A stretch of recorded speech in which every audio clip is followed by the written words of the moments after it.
నమస్కారం. భవానీ కిచెన్కి స్వాగతం. నేను మీ భవానీ. ఈరోజు వీడియోలో నేను చూపించబోయే రెసిపీ మసాలా దోశ. మనం ఎప్పుడు ప్లెయిన్ దోశలు వేసుకుంటాం కదా, ఇలాగ కొద్దిగా మసాలా దోశ డిఫరెంట్గా ట్రై చేయండి. ఇది ఎలా తయారు చేసుకోవాలి వీడియోలో తెలుసుకుందాం. ముందుగా ఒక బౌల్ తీసుకొని నేను రేషన్ బియ్యం ఉంటాయి కదా, అవి 500 గ్రాముల రేషన్ బియ్యం నానబెట్టుకోవాలి. మనకి దోశలకి ఈ బియ్యం అయితేనే కరెక్ట్గా ఉంటుందండి. ఇప్పుడు ఒక హాఫ్ స్పూన్ మెంతులు వేసుకోవాలి. ఇవి ఒక 4 గంటలు నాననివ్వాలి. నేను పప్పు వేరేగా బియ్యం వేరేగా నానబెట్టి చేస్తున్నానండి. ఇప్పుడు ఈ పక్కన పెట్టేద్దాం. ఇప్పుడు వేరే బౌల్లోని 250 గ్రాముల మినపప్పు తీసుకోవాలి. ఇప్పుడు కొద్దిగా మనం ఒక 2 స్పూన్లు శనగపప్పు వేసుకోవాలి. శనగపప్పు వేసిన తర్వాత 1 స్పూన్ కందిపప్పు కూడా వేసుకోవాలి. మనకి మసాలా దోశ అనేది అంత టేస్ట్ రావడానికి ఈ పప్పులు అన్నీ వేసుకుంటేనే ఆ టేస్ట్ అనేది వస్తుందండి. ఇప్పుడు ఇదంతా మనం నానబెట్టుకుందాం. ఈ బియ్యము పప్పు కలిపి ఒక 3 గంటలు నానబెట్టుకోవాలి. ఇప్పుడు మనం గ్రైండర్లో వేసుకుందాం. నేను పప్పు వేరేగా రుబ్బుతున్నానండి, బియ్యం వేరేగా పప్పు వేరేగా రుబ్బు చూపిస్తున్నాను. ఈ పప్పు అనేది కన్సిస్టెంట్ ఉండాలి. ఇప్పుడు మనం ఇది నలిగిపోయింది, మనం తీసేద్దాం. ఇప్పుడు మళ్ళీ బియ్యం వేరేగా రుబ్బుకుందాం. ఇప్పుడు నెక్స్ట్ ప్రాసెస్ చూపిస్తానండి. మనం బియ్యం వేసిన తర్వాత ఇప్పుడు అసలైన సీక్రెట్ ఇక్కడ ఉంది. దోశ అనేది క్రిస్పీగా రావడానికి ఇప్పుడు అటుకులు వేసుకుందాం. సరే, ఒక 4 స్పూన్లు అటుకులు కడిగేసి పెట్టుకొని వేసేసుకోవాలి. ఈ బియ్యంలో వేసి రుబ్బుకోవాలి. ఇప్పుడు ఈ పప్పు మిశ్రమంలోని బియ్యం కూడా నలిగిపోయి ఇప్పుడు ఈ 2 వేసేద్దాం. ఇందులోని ఈ బియ్యం మిశ్రమం కూడా ఇందులో వేసేద్దాం. ఇప్పుడు ఈ 2 కలిసేలా కలుపుకోవాలి. సరే, మొత్తం ఇలా బాగా నురగలాగా దోశలకి ఎలా ఉంటుందో అలా పర్ఫెక్ట్గా వస్తుంది.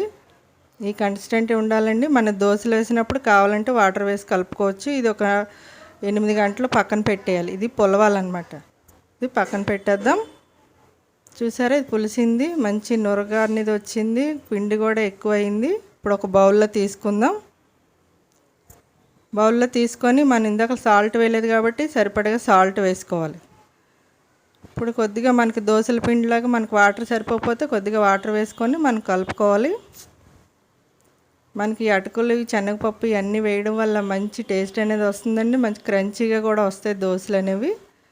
ఇప్పుడు ఇది పక్కన పెట్టేద్దాం. ఇప్పుడు మసాలా రెడీ చేద్దాం.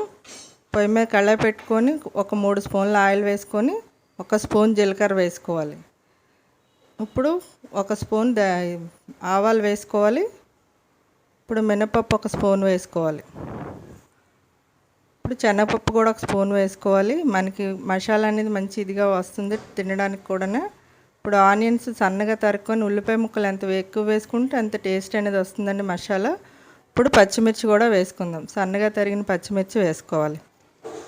ఇప్పుడు ఖచ్చితంగా మనకి ఉల్లిపాయ అనేది బాగా మగ్గాలండి. మగ్గిన తర్వాత బంగాళదుంపలు, ఇవి 250 గ్రాముల బంగాళదుంపలు ఉడికించి మెత్తగా మెదిపి పక్కన పెట్టుకున్నాను. అది ఇందులో తాలింపులో వేసుకోవాలి.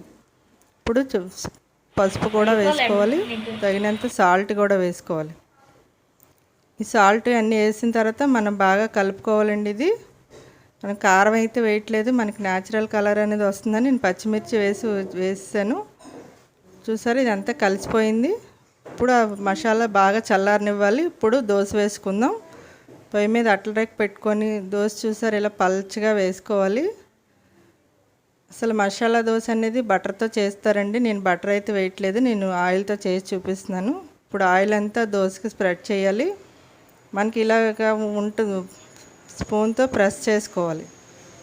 ఇప్పుడు ముందుగా రెడీ చేసుకునే మసాలాని మనకి దోశ మధ్యలో వేసుకోవాలి. సరే, దోశ అనేది కాలుతుంది, ఎంత క్రంచీగా కనబడుతుంది. సరే, దోశ కలర్ అనేది చాలా పర్ఫెక్ట్గా వచ్చింది. ఇప్పుడు మన దోశ రెడీ అయిపోయింది. మసాలా దోశ అనేది మనం ఇలా మడత పెట్టి ఇలా ప్రెస్ చేసి మనం ఒక ప్లేట్లోకి తీసుకుందాం. మంచి కలర్ఫుల్గా మసాలా దోశ అనేది రెడీ అయిపోయింది. చూసారా, ఇదే కొలతలతో చేస్తే పర్ఫెక్ట్గా మసాలా దోశ అనేది వస్తుంది. మీకు చిదిపి కూడా చూపిస్తాను ఇది ఎంత క్రంచీగా వచ్చింది అనేది. ఈ వీడియో మీకు నచ్చితే లైక్ చేయండి, షేర్ చేయండి, సబ్స్క్రైబ్ చేయండి. పక్కనే ఉన్న బెల్ ప్రెస్ చేయడం మర్చిపోకండి. Thank you for watching.